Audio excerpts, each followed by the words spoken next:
அனைவருக்கும் வணக்கம். Tape online படிப்பகம் தினமொரு மதிப்பெண்ல group 4 question 2025 நம்ம பார்க்குறோம்.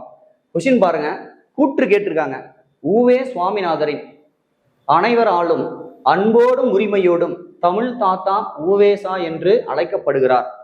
ஏன் நம்ம எல்லாருமே நம்ம தமிழ் தாத்தான்னு சொல்றோம்னா, அங்கங்க அந்தந்த பகுதியில் இருந்த ஓலைச்சுவடிகளை ஒரு பேப்பர்ல ஒரு தாளில் எழுதி ஒற்றை கொம்பு இரட்டை கொம்பு புள்ளி வித்தியாசங்கள்லாம் பார்த்து எழுதி பிரிண்டிங் ஆபீஸ்க்காக அனுப்பியிருப்பாரு.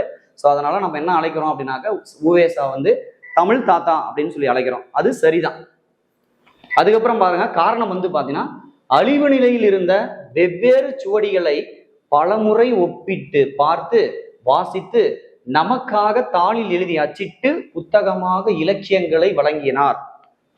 அதுக்கப்புறம் தம் வாழ்நாள் முழுவதும் ஓய்வில்லாமல் பதிப்பு பணியினை மேற்கொண்டார். அதனாலதான் நம்ம தமிழ் தாத்தா அப்படின்னு சொல்றோம். அப்போ இந்த கூற்றுக்கு இதுதான் காரணம். அப்போ கூற்றும் சரி, காரணமும் சரி. இந்த காரணத்திற்கான கூற்று பாத்தீங்கன்னா சரிதான். அப்போ ஆப்ஷன் எது செலக்ஷன் ஆகும்னா, ஏ மற்றும் ஆர் அப்படின்றாங்க. இரண்டும் சரி. ஆர் என்பது ஏவை விளக்கி உள்ளது. சரிதான்.